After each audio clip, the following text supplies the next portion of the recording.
These live chats are brought to you by Homestead Senior Care, your trusted in-home care agency, helping you keep your aging loved ones in their home as they grow older. Before we get started on our chat today, I want to remind you of a few things.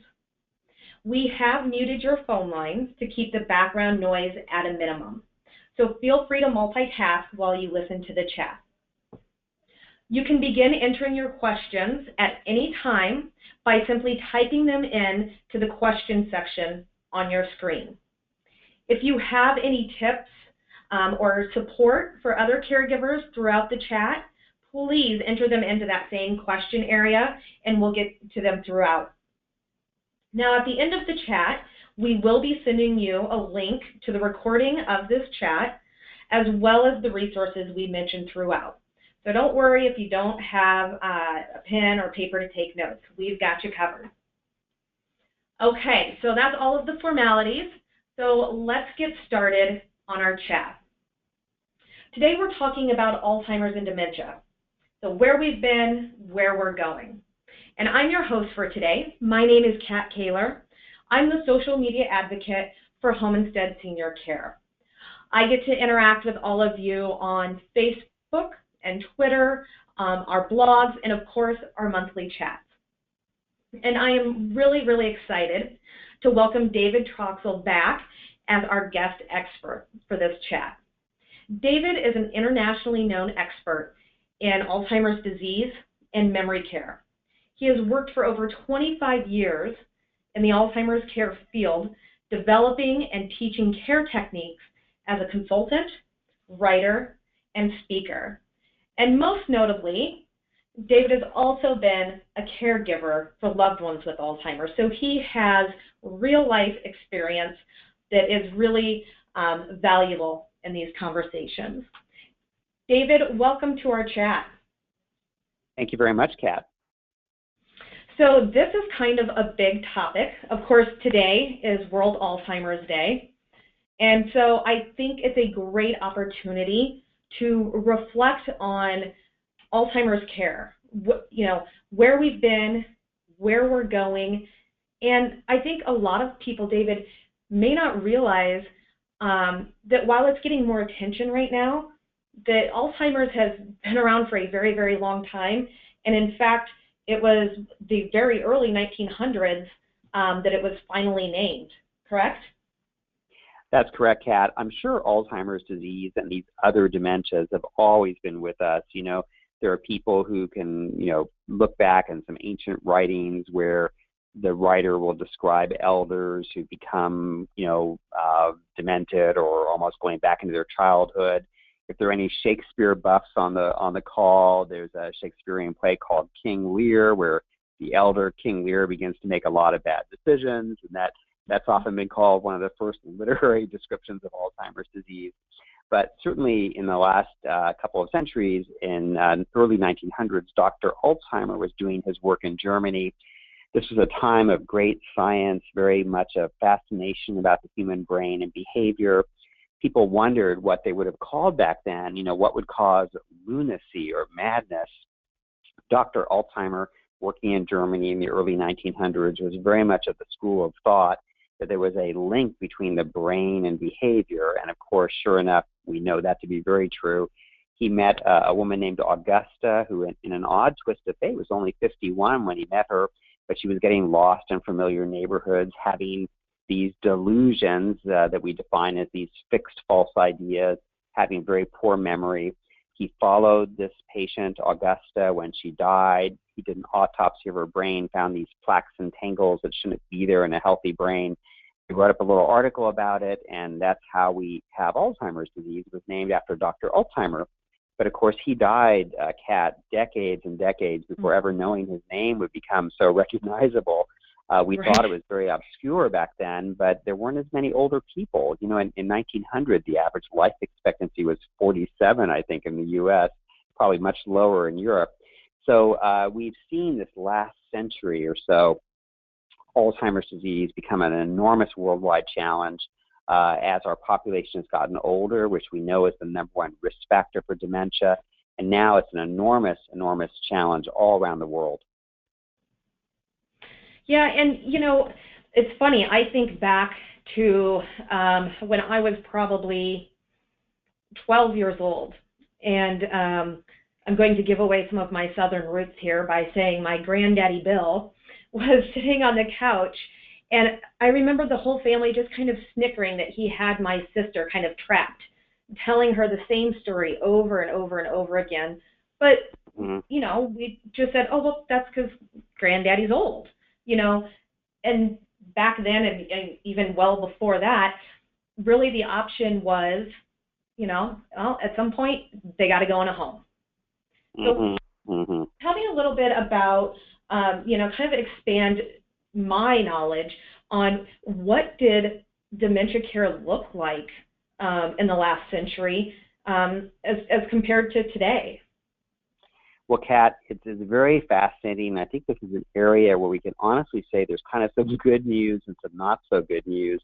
I began my work with my wonderful friend and colleague, Virginia Bell, who was then the social worker at the University of Kentucky Alzheimer's Research Center. I was their outreach person, health educator in the mid-1980s. And it's almost hard to believe, Kat, but back then, I would tell people that I worked for the Alzheimer's Disease Research Center, and people would say, Alzheimer's, what's that? And of course we know that nobody really says that anymore.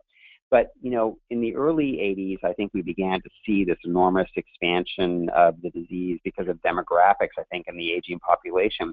But we didn't have any medications. There were very few services. Many doctors didn't really know much about it. And the caregiver was honestly all alone during that time. It was a very, very difficult period. And yet in those early days, I think people began sensing that even without the medications, there were some things we could do to start to bring quality to life. And a lot of people, including Virginia Bell, myself, there were people in England, a gentleman named Tom Kitwood, a number of people who began to say that despite the fact that this is a terrible disease and so financially, emotionally, and physically stressful on the caregiver, that perhaps there's some things we can do to change the environment. And so in those early days, we were really focused heavily on the caregiver or the care partner, as we often refer to today. How do we support those wives and adult children and husbands and partners? How do we help them? How do we give them a break or respite? But we learned very early that there are some things that can lift quality of life, reduce challenging behaviors, create what I call this therapeutic environment. If you Google that phrase, therapeutic environment, great definition, simply an environment that's healing. So I think from those early days of a lot of hopelessness and very negative, difficult language about dementia, I think in the last 30 years, we've seen an evolution in thinking that, maybe there are some things we can do to travel this journey with the person. And instead of coming out at the end, Kat, feeling as a caregiver just burnt out and wiped out and destroyed, maybe you can say to yourself, I did a pretty good job for my mom, and that's where we're really focusing a lot of our efforts today. That's great, and it has, I'm excited to see kind of, where we go from here. Obviously, Homestead came around about 21 years ago, and one of our very first clients had Alzheimer's. And so, we knew back then that, yep, it is possible to keep somebody at home and keep them in those familiar surroundings. And now more and more people are choosing to do that, to care for their loved one in their home for as long as they can. What do you see, David, on the horizon as far as Alzheimer's care, whether it's, through technology or anything else? Well, Kat, I see a lot of very interesting trends going on, and one of them, I think, is driven by some unfortunate news. And I think the two unfortunate pieces of news I'd like to share right off the bat is, number one, the demographics are frightening. Today is World Alzheimer's Day, and anyone who goes and looks at all the material online, you'll see that, Alzheimer's, sixth leading cause of death in the United States. It's the only one of the top 10 diseases where we don't really know how to prevent it fully. We don't have an effective medicine for it. The current meds are pretty modest in their impact. It's enormously expensive. In fact, the New England Journal of Medicine, Kat, about a year and a half ago, I think, published an article saying that Alzheimer's is now the most expensive illness in the U.S., more expensive than heart and cancer. And I know that on this phone call, we often have people from all over the world, and this is a huge international problem. I had the opportunity to go to China about a year and a half ago, and in China, in 25 years, there'll be more senior citizens there than there are in the total U.S. today. So Alzheimer's is really blowing up on us demographically. And the second really worrisome trend is that our attempts to find a good medicine for this have truly been floundering despite the amazing research going on. I think, Kat, it's now really been over 10 years since a new FDA drug was approved for Alzheimer's disease, with the exception of a kind of a combo drug that took two existing things. So we are struggling to find an effective treatment. Yeah, it is, it's frustrating. I remember being on Capitol Hill last September with Us Against Alzheimer's and lobbying, to get some more funding for Alzheimer's research. And it's an ongoing process. We hear a lot about the fantastic strides that were made with treatment for HIV and AIDS, and all of that was because of funding. So, anything that we can do to help encourage that funding is really, really needed. And when you talk about the demographics, we're at the point here in the next couple of years, and probably sooner than that, probably in the next year, where there will be worldwide more people over the age of 65 than under the age of 5. And this is the first time in the history of the world that this is happening. So obviously, the longer we live, as you pointed out, the more prevalent Alzheimer's and other dementias will be. So it's really important that we really lobby and raise awareness to get some more research done so that we can try and find something that, whether it prevents, treats, or, cross our fingers, can cure this disease. We really need to take those steps. Well, I think it's a very good point, Pat. And I was going to say that, switching over to some good news, Alzheimer's disease research has been one of those rare areas of bipartisanship in the last few years. And the NIA, in large part to the Alzheimer's Association efforts, but also so many people who've written letters and talked to their elected officials, we've actually been able to get some more money into the research pipeline, which is terrific. Yes, we absolutely have. And, it's one of those, sadly, it's become one of those things that there are very few people left in this world that don't know somebody with the disease. So I want to jump in to some questions. And for those of you who are joining us online, thank you so much for taking the time to join us. Please feel free to type in your questions into that question panel, and David and I will get to them. David, I want to start off with a question that came into our email account. And if you have a question out there and it's not during a live chat, please feel free to email it to us. That email address is livechat@homeinstead.com. We read all of them. We try to respond to as many as possible, and on our chats, we bring in some questions from there as well. David, this one is from Jacqueline, and here's her question. My mother cries a lot because she knows her memory and independence is gone. How do I introduce a respite caregiver for myself without upsetting her? That's a tough situation. It can be a very scary situation for both the family and for the person who needs care. Oh my goodness. Well, Kat, thank you for starting off with a simple but pretty powerful question. Yeah. And I'd like to try to break it into two pieces if I could. Number one, the issue of your mother crying a lot. All of us have good days and bad days, and a very contemporary kind of new view of dementia is that people with dementia are just like the rest of us. We all have good days, bad days, and if I became ill and discovered I couldn't work or drive anymore, I might be tearful and sad. But a clue to me is that your mother is crying a lot. So I would say you might want to look at depression for her. You might want to look at pain, and really just be very careful to rule out any medical conditions that she might not be able to fully describe. People with dementia in general become poor self-reporters.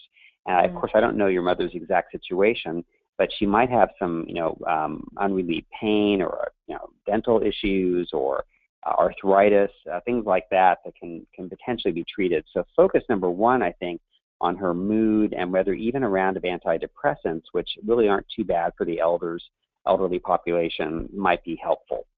So that would be kind of part one. Part two, in terms of introducing services, sometimes I say to myself, and Kat, I think you and I have talked about this before, sometimes I'll say to myself, what won't work? And with the person with dementia, to be very literal, to explain, to try to convince and argue, that's usually not a very successful formula. So, you try to be authentic, but you could certainly introduce a worker as somebody who's a friend or somebody coming in to help. You can introduce a new worker, as you mentioned, hey, Mom, I've hired Diana to come and help me around the house, so it's not that you need it, but I need it. And make sure that that person knows your mom's life story and her interests and talents. Maybe your mom loves sports and maybe she loves a certain football team, and so the caregiver wants to know that and relate to her. Maybe your mom loves scrapbooking or sewing or, bird watching. You want to make sure that caregiver has some tools to foster the relationship. I think the third point I'd make is don't give up. Sometimes you have to go through one or two workers to find somebody who makes that nice magical connection with your mom. But in most cases, if you get creative, work with that home care organization, find the right match. Hopefully you'll find somebody who, like my mom and dad, who had an in-home, two in-home workers for over 12 years. The first couple weren't didn't work out too well, and then we found some great ones who were with them a long time. So hopefully you'll find somebody who can make that nice connection. Yeah, I think that those are some great tips. And Jacqueline, I think it's really important when you're, speaking with the agency that you're going to get a caregiver through, that, like David said, mention those things, those hobbies, those interests that your mom has, so that, they can find a really good match with a caregiver. So that there is that conversation that is welcoming and inviting for your mom. And don't be afraid if it doesn't work out the first day or the second day. It may take a couple of times for your mom to be okay with this. It may take longer than you hope. And don't be afraid to go back to your agency. I know at Home Instead all the time, if maybe one caregiver isn't a great fit, maybe, we didn't match those interests up quite perfect, then, you have to let them know. And eventually you're going to find somebody that your mom can relate to. David, I know one of our offices always tells the story about, they had the daughter of a woman who had Alzheimer's, and mom was terribly reluctant to have anybody come in and help. She was a, very, very independent woman. And so her daughter had to get a little bit sneaky on how to do this. So she asked the caregiver to not wear anything that would indicate that she's a caregiver. And the daughter actually introduced the caregiver as her friend from college. And so they sat around for the first 30 minutes and talked, and then she said, okay, well, Mom, I'm going to go run a few errands, but Michelle's going to stay here and chat with you for a little while. And that's how she got it to work. So, Jacqueline, I will leave it up to you if you want to be a little sneaky about it. But don't give up, because you truly, truly deserve the respite that you're trying to get. Thanks, Kat. I'll just add, too, that I think it's very important to remember that the person with dementia still has all the same kind of emotions and feelings that most of us do. And most of us don't like being told that we have to do something or that we need something.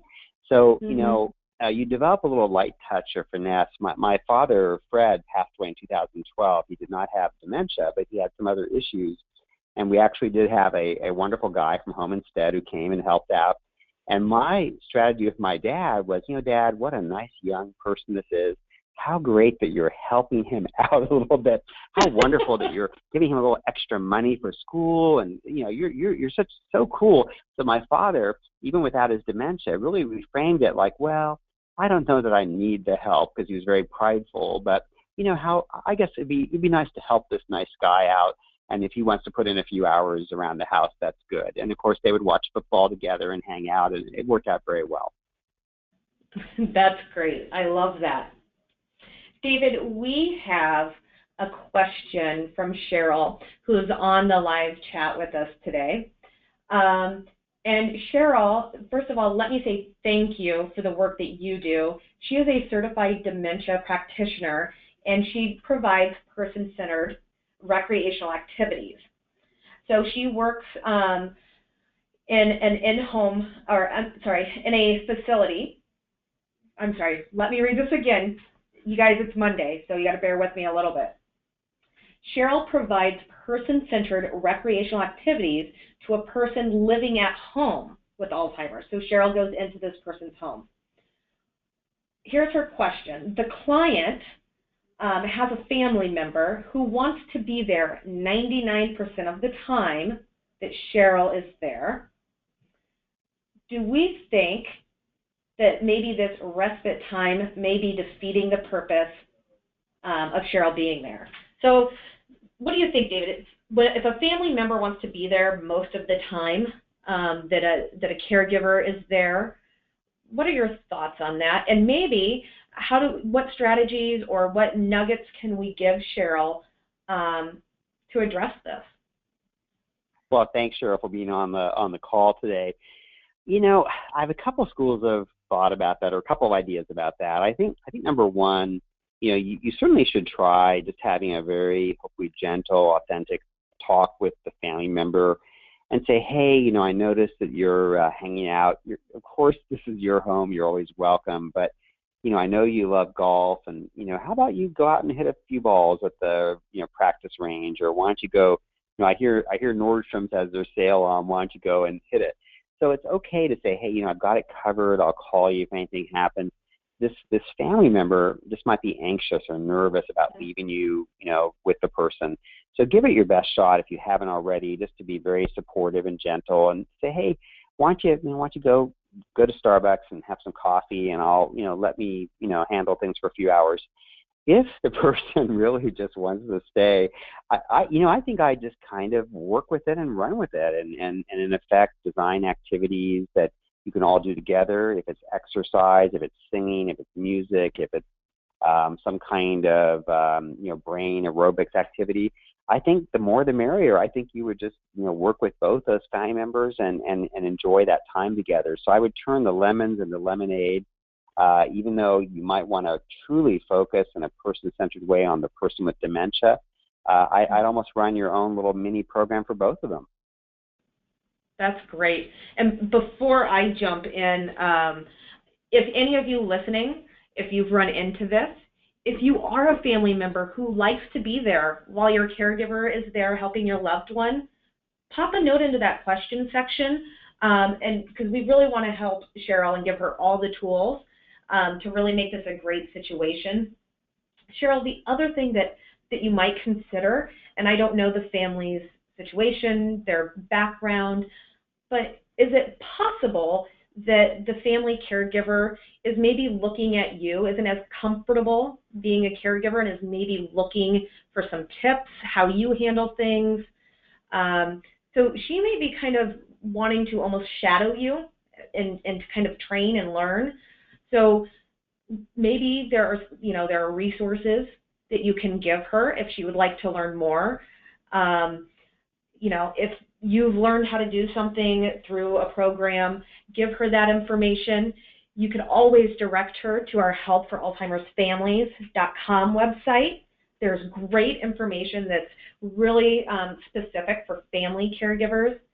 But David, I love your idea of, kind of running an activities group for the both of them.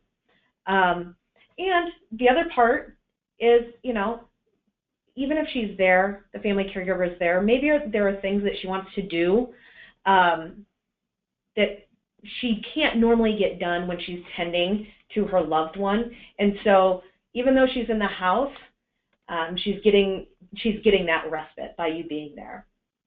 That's true. And of course, we didn't really hear how long you've been working there, so maybe over time the person will relax.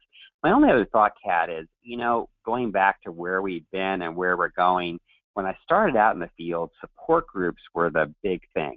That was sort of the one place people would go to for their information, for their social support. And now they've lost a little bit of their importance, because there's so much information available. There's even online chat groups, etc. But in this case, you might encourage that one family member to go to a support group, because maybe the other family members can say, hey, what is wrong with you? Get out of that house. Go have some fun. And families can say things to each other that sometimes we professionals can't say to them. So perhaps get a list of local support groups and encourage this family member to go to one. David, Jason, who's joined us on the chat today, gave some really good insight into this. And Jason said, as long as someone else is here and takes over for me in caring for my grandmother, I am relaxed. But if I left her here with someone else I don't know extrememely well, I could not relax. So, it may take a little while, and maybe Cheryl, if you're there, let's say you're there for 4 hours, maybe just suggest just a 15-minute trip. Why don't you go take a little walk? Just get her some short little breaks so that she comes back, she sees everything's fine. She might need to ease in to a longer outing. Great tip, Jason. Thank you. Okay. Very well. Well said. I'm going to take one of our questions. This is really an interesting question that we got in our email box. So, and again, if you ever want to email us, livechat@homeinstead.com is how you do it. So this comes from Carla. Carla is, here's her question. I am wondering if there has been any research on colors and or patterns that Alzheimer's patients seem to find more soothing or happy. And is it different between men and women? Now here's why she's asking. Carla's mother lives with her, and she's considering repainting her room and maybe some new bedding. Carla says, I think she has reached the point that her sight is impacted, and she seems a little more depressed lately. Carla mentions that her mother has been on medication for depression for several years, and she is also taking some medication for her dementia. So she says, we're seeing the doctor soon to get meds adjusted, but she also thought that maybe color or something environmental could help with her mom's mood. What do you think, David? Any insight into that? Thank you very much, Kat. I have a dear friend, Betsy Brawley, who's one of the very, very well-known designers who does a lot of work in dementia care. And she told me once that this is like the number one question she's often asked about, colors. And what Betsy has said to me is that, color for most of us also evokes emotion. It can evoke feelings of home, and color very much does influence us. What Betsy has said to me, which I think is very powerful, is that it isn't so much even the choice of a specific color, it's just the whole environment of making it a very pleasant, positive place for people with dementia. Betsy always recommends music, interesting art that tells a story, comfortable furnishings, things like that can make a big, big difference. I think a greater interest is contrast. You want to, for example, not have a bathroom be all white where the person maybe can't even quite see, because the elderly eye does diminish in terms of its ability to see things. And so if you have a white toilet bowl and a white, commode and a white floor and a white tile, the person may not even be able to see it. So be sure that you have some good contrast between the baseboard and the walls and between things like that. I've been told that certain colors, like pastel blues, lavenders, they actually can be harder for older people to see, and they almost look a little bit gray. People who have certain kinds of cataract issues, they might also have certain colors that aren't really appealing to them. But in general, I think the world is your oyster. You can paint something, really a lovely warm color. Make sure there's good lighting. Make sure there's window treatments that cut down on glare. And, use it as an opportunity for engagement. Ask the person what their favorite color is. Bring in wallpaper samples. Put some samples up on the wall. And invite your family member to participate in this redecorating project. Absolutely, and those are great tips. And Carla, I would go back and think, gosh, did my mom have a favorite color?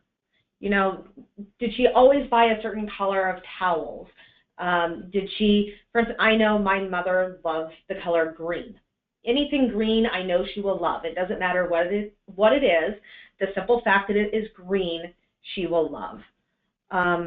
And I love, maybe you take her favorite color and use a few different shades of it to get that contrast.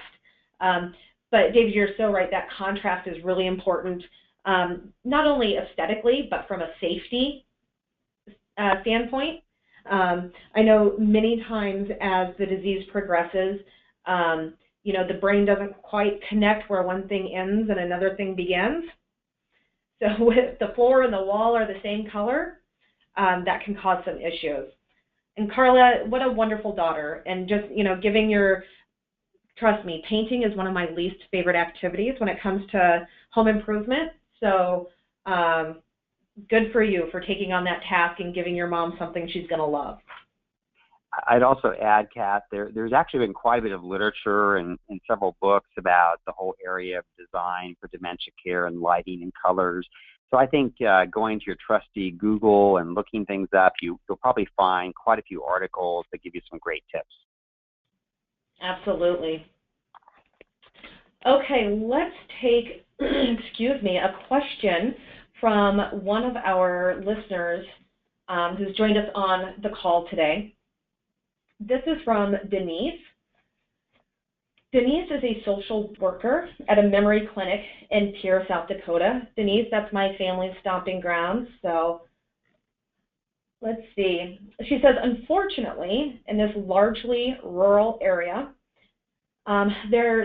we have limited in-home respite and caregiver resources where in-home care and respite caregivers are concerned. So do we know of any training programs similar to hospice, respite care, volunteer training that they could offer in the community to bolster the situation and give those seeking respite care support another option? David, I'm going to start on this one.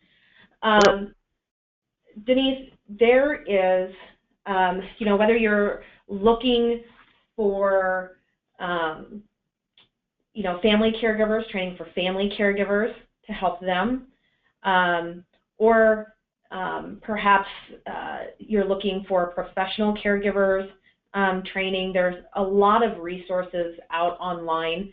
Family caregivers, we have a great training program on helpforalzheimersfamilies.com. It's completely free. It's based off of the caregiver, or the training that we give our caregivers. We also recently launched a new program called Alzheimer's Friendly Businesses. So I've been in Fort Pierre, South Dakota, and you're right, it is not a large community, but there are a lot of businesses that could perhaps benefit from learning how to accommodate a customer who is with somebody who has Alzheimer's and a customer who themselves has Alzheimer's. So helpforalzheimersfamilies.com has training for both family caregivers as well as for businesses, and I would encourage you to check that out. Now, I know families out there, they need respite and they need it badly, and there aren't a lot of options out there. I really encourage every family who is caring for somebody with Alzheimer's to apply for a relief care grant. We have teamed up, Home Instead Senior Care has teamed up with Hilarity for Charity. Hilarity for Charity is an Alzheimer's Association charity, and we are giving away grants for free respite care. So all you have to do is go to helpforalzheimersfamilies.com, put in an application, and that gets reviewed, and then we award the grants. So I know we have helped many families in the last year since we've been doing this, and we really want to help many more. So that's where I will start with information. David, what tips or nuggets of hopefully great information can you give Denise? Well, sure, and I wanted to acknowledge that I think an ongoing challenge for us as a society is serving rural areas. Transportation becomes a huge issue, and I've been in places in the country where the nearest adult day program is 2 hours away, and it can be very tough to find a good physician and get good services in rural areas. That being said, thank goodness for the internet, and the Home Instead material is excellent. The Alzheimer's Association also has classes online, and again, the magic of the internet, there are some good YouTube videos, lots of different things out there that can begin to help encourage some better education for people with dementia and their care partners. Certainly your local Alzheimer's Association in that area, keep an eye out for their workshops as well, because many different groups are doing training nowadays. And I will say, Kat, going back to kind of our broad theme of today's talk about where we've been and where we're going, despite the amazing world of the internet nowadays, I still do quite a bit of speaking around the country and speak to family caregiver conferences. And I notice that the family members, they still soak it up like a sponge. People are hungry for new ideas and good information. And so, I certainly hope that even though we have our sophisticated internet, I love that person-to-person, people-to-people connection as well. So if you can go to a workshop, what's also cool is you meet other people who are going through similar experiences, and that can be very powerful. Absolutely. So best of luck to you, and please, keep up the good work you're doing, because you really are doing some very difficult work, but it is so needed. Okay, so I have a question here. Our next question comes from Barbara, and she's on the call with us today. Barbara says, "My husband has just been diagnosed, but we knew for a long time that something was wrong. We're not doing too well handling this. He gets very mad at me, and I get very frustrated with him. None of this is helping. What can we do to ease the stress?"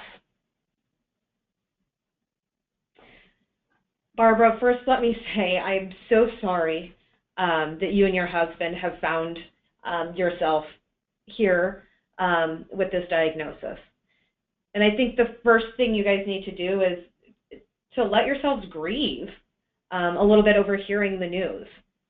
And that's okay. And it's okay to take time and to, take a little time and have a pity party. You have our permission. It's okay. The next thing you do is learn. Learn as much as you can. And there's a lot to learn, but whether it's online or through books, through a support group, there's so much that you can learn, and you're going to make mistakes from day one until the last day. That's just how it is. But the more you learn, the more you will become comfortable in this role. David, what do you think is important for Barbara to know, being somebody who's so soon, so new to this Sure. diagnosis? Well, Kat, I think you gave some very good answers. And again, Barbara, thanks so much for reaching out. I have to just, I think, double down on what Kat said about education, because there is actually, we know nowadays, a right way and a wrong way to support a person with memory loss. The wrong way is to argue, correct, stay very grounded in reality, not accept that this disease is real. I always like to talk about, a broken arm. If I have a cast on, you can see that I have a broken arm. You won't expect me to play tennis with you or help you in the yard that day, perhaps. But you can't see a broken brain. We don't always see what's happening. So sometimes, even though we try, we are somewhat in denial. We think mom's just being stubborn or ornery, or my husband's deliberately being spiteful or deliberately being uncooperative. So I think working on that empathy, trying to understand the impact of dementia on your husband, I think that all helps as you begin to sort of travel your own journey. So you'll learn that if your husband says President Eisenhower's doing a great job, you say, you know what, honey, I like Ike too, instead of what's wrong with you, he's not the president. So I think this acceptance, the education, very powerful. I guess the other thing I'd like to mention to you is, don't wait and wait and wait to use services. Sometimes the best caregivers just feel like they have to do it all themselves. And this is a long journey. So absolutely, get your legal financial affairs in order. Look to have some in-home care down the road. Find a great day program. If you think at some point your husband may need an elder care community or assisted living, you don't want to have to make those decisions in an emergency. So scope things out, figure out where he might want to be. So plan ahead, use services, educate yourself, and trust me, that will make a big difference. Yep, absolutely. And Barbara, I want you to email us at livechat@homeinstead.com. We're going to get you some resources, some books, and some information to help. So hopefully that will help you. And of course, whatever you can do to find a support system around you, whether that's a neighbor that you talk to for 5 minutes when you walk out to get the mail, whether it's a community online, find those people. You need the support. And when you're supported, your husband is supported. So please give us an email, livechat@homeinstead.com, Barbara, and I want to get you some literature and a book to help you get started.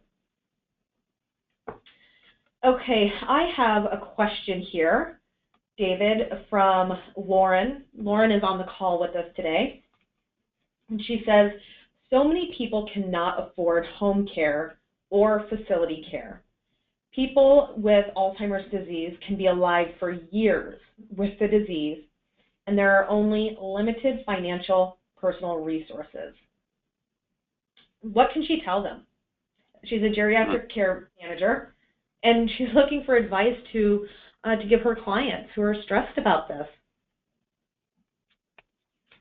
Well, thanks, Lauren. And first of all, I want to do a shout out to you as a geriatric care manager. I refer to you folks all the time, and for those of you on the call who may not know what that is, you have these social workers, nurses, and other professionals who will help you organize your plan of attack, your game plan, look for services. All of that's very, very powerful. And to your core question, this is a huge challenge. Alzheimer's disease, dementia care is very expensive. It's a long haul. And looking toward the future, Kat, which is again the theme of our broad topic today, I have to believe that the government will have to develop some new ideas, or the private insurance sector will have to develop some better ideas to help fund some of this enormous cost of care.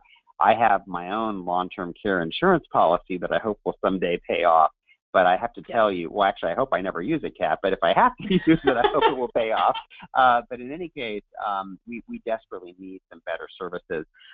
One of the things that I've often done in terms of working with families is encourage them.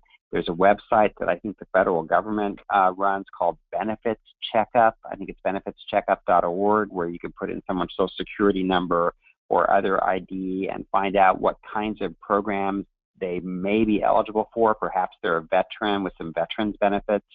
I think also, again, talking to your local area agency on aging or your senior center or Alzheimer's Association. I have met people where there are some surprising resources available. So I do encourage you to be creative. Unfortunately, we are in a society where sometimes if you have very few financial resources, that does limit your options. By getting creative, our rich tradition of volunteerism, maybe through a faith community, we have been able to get services lined up for people even without a lot of money. Absolutely. And, you know, we understand, you know, not everybody will be able to afford in-home care. But I challenge people to really look at the cost of, you know, perhaps, you know, mom can stay in her home independently for another 6 months or another year if she has 10 hours of care a week. You know, so you look at that cost versus the cost of being in a facility full time. So I always urge people, don't think that the decision you're making right now is the forever decision. So if there are some things you can do to, you know, make the next 6 months work, to make the next year work, and that's what works for you, then explore those options. You know, I always encourage people, you know, to look around their extended family, you know, whether that's actual family members, whether that includes neighbors, friends at church, and maybe the simple fact that, hey, there are 5 people willing to spend a couple of hours a week to help my mom. That means I don't, you know, have to put her in a facility. The fact that somebody will go do her grocery shopping for her, or that somebody will come over and eat a meal with her a couple of nights a week, or that somebody's willing to scoop her driveway or do her yard work. So look for things like that. But I know I very much get into it's all or nothing. And so I have to remind myself when I hear stories from people that we don't have to find a permanent solution today.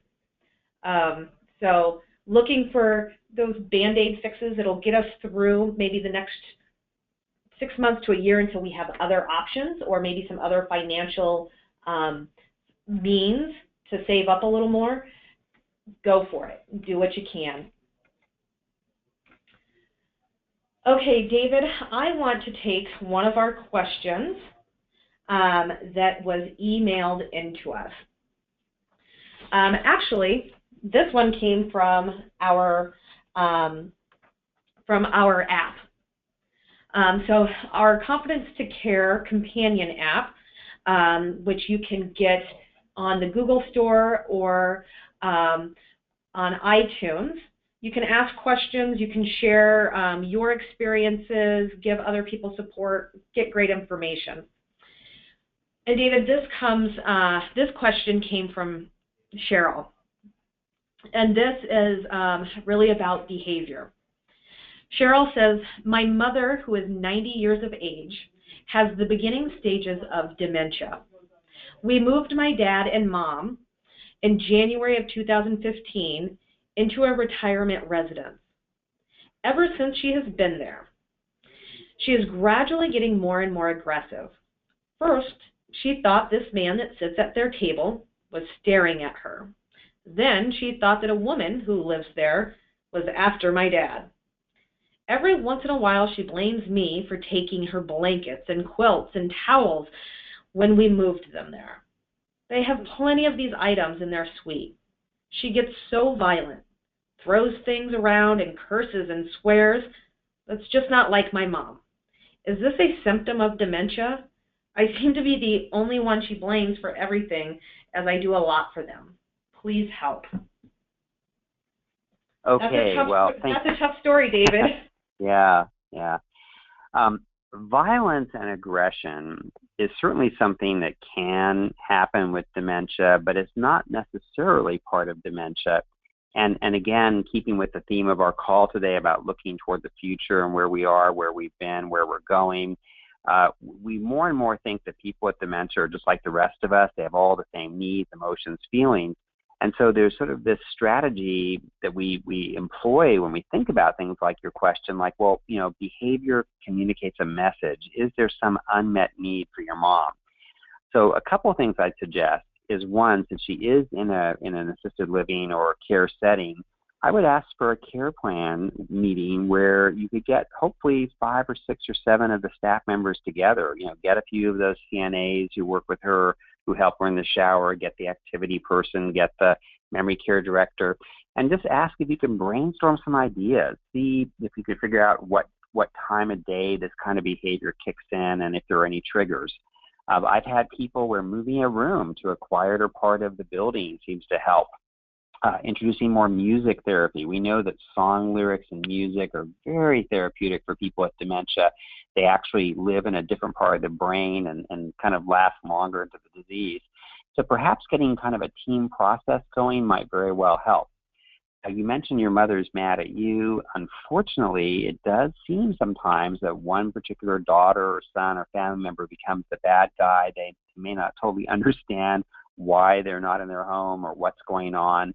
I think, again, the critical thing here is to, keep your mother engaged and busy, see if they're able to keep her involved in some activities. Boredom is really the enemy. And try not to take it personally. In another month or two, your mother might be in a very loving space with you and really have sort of gotten to a different place. I find that, really staying in an emotional feeling place with her is important. Be sure to bring her some flowers, even when you're feeling kind of beat up. Give her lots of compliments. Let her know you care. If it's really tough going, give yourself a break. Have some shorter visits. Let the staff, take some of this because that's what they're there for. But try to create a good day and take care of yourself. And hopefully, with a little bit more time, you never know, but these behaviors can sometimes just kind of go away on their own. So I think care plan with the team, take advantage of them. Be sure to stay in an emotionally positive space with your mom. Even if you're being attacked, try to still give her, some smiles and compliments, and then talk with the team to see if you can figure out any ways that this is being triggered and get creative about ways to hopefully change the behavior. Absolutely. And David, you know that our friend Molly Carpenter wrote the book Competence to Care. And one of the things that I like about this book, Cheryl, is that it's broken up into these behavioral symptoms. And one of the things that Molly asks for every symptom, so I've opened it up here to page 26 where it starts aggression and anger, is really looking, and this goes back to what you were saying, David, is there some unmet need that mom has? Is there something emotional, social, physical, or environmental, that's causing that aggression? So I love, David, the tip of, kind of logging these outbursts and this anger to see if there's is it a certain time of day? Is it right before she goes to eat? Is there something that's causing that? And from the standpoint of the accusations, Cheryl, you might have to get a little creative with that. And kind of taking one for the team and falling on that sword. And maybe you just say, oh gosh, Mom, I'm so sorry I took those quilts to go have them cleaned because I got a little dirty in the mood. So I'll bring them back the next time I come. Set her mind at ease, and instead of, reminding her, no, Mom, they're in the closet, might help. So good luck. It's really hard when somebody that you love and who always maybe, boosted your spirits, when you weren't so happy and you were feeling down is the one that is tearing at your heart. So I'm really sorry you're going through that, Cheryl. David, before we get to maybe one or two more questions, I do want to make sure, just in case we go over time a little bit, I want to make sure everybody knows about the resources that are available to them. Many of them we've already talked about, but if you're on the computer, you can now see some of these. And don't worry if you're not logged in online, you're just listening on the phone. We're going to email all of this to you, so don't worry. HelpForAlzheimersFamilies.com is where you're going to find a lot of information, whether it's training for family caregivers, that new training for businesses to become Alzheimer's-friendly businesses is housed there. That's also where you can fill out that Hilarity for Charity respite relief care grant. Confidence to Care. I just spoke about that book, Confidence to Care by Molly Carpenter. It's a great book. It's broken down. Each chapter is a different behavioral symptom with tips and tricks to help you get through those most frustrating moments. Of course, our Facebook page. If you've not yet come and joined us there, please do so. It's a great way to keep up on the latest news, information, inspiration, and really connect with other caregivers like you. And that's at facebook.com/rememberforalzheimers. And of course, we want you to go learn more about the Best Friends approach, bestfriendsapproach.com, and on Facebook, facebook.com/bestfriendsapproach. David, will you take a minute and tell us a little bit about what everybody can find on your website and on your Facebook page? Well, thank you so much, Kat. My wonderful friend who I referenced earlier, Virginia Bell, and I developed a approach to memory care called the Best Friends approach that is now in use around the world. And I've been very delighted that Home Instead has embraced a lot of our wonderful principles about how the relationship is really what matters, that you try to have this relationship of empathy and understanding, and in my own philosophy, be a best friend to the person with dementia, and it tends to help both of you travel this journey successfully, reduce behavior, and I think increase happiness. So on the Best Friends website, you can read more about my own work and the philosophy, including some of the books that I've written that will be hopefully helpful for many people on the phone call. I would like to take one more second, Kat, before our time totally runs out, and just mention that to me, one of the most exciting things about the future of dementia care, besides my hope that we'll find a better treatment, is that there's a worldwide movement underway to create something called dementia-friendly communities. And again, if you take a look at it on the internet, you'll see some good materials. We're working really hard, Kat, and I think Home Instead has been a great champion of this, to reduce stigma, to advocate for services, and to try to build these what we call dementia-friendly communities where a person with Alzheimer's disease and dementia is surrounded by people who have that understanding and commitment to be supportive. So it means a lot of training, the bank tellers, the police and first responders, and just trying to make sure that our family members, friends, loved ones with dementia have the best quality of life and empathy and understanding everywhere they go. Absolutely, and as all of you listening can attest to, caregiving, and especially caregiving for somebody with Alzheimer's or another dementia, can be incredibly isolating. And the more we can spread awareness, the more we can educate and train businesses and the public sector, the less isolation there will be. And David, we just have about maybe 30 more seconds here, but there's one question that I want to get to, and it's from Linda, who's on the call today. How do you know, how does she know when her husband is ready for a caregiver? What do you think, David? Well, I tell you, Linda, the fact that you're asking this question makes me think that he may be ready. Here's my bottom line after being in this field for so many years, is the best caregivers sometimes still try to do it all themselves. And the bottom line is when you use services like trying to find a lively person who will come into the house and be supportive, what it is, it helps your husband be engaged and be stimulated. I think socialization in so many ways is the treatment for dementia.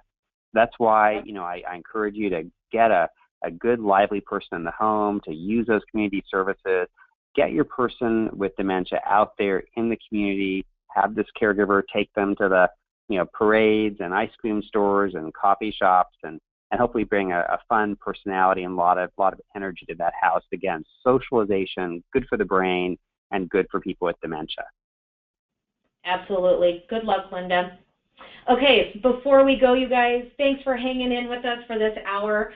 I want to let you know about next month's chat. I am inviting Molly Carpenter, the author of Confidence to Care, back to the chat, and we're going to be talking about the importance of early detection.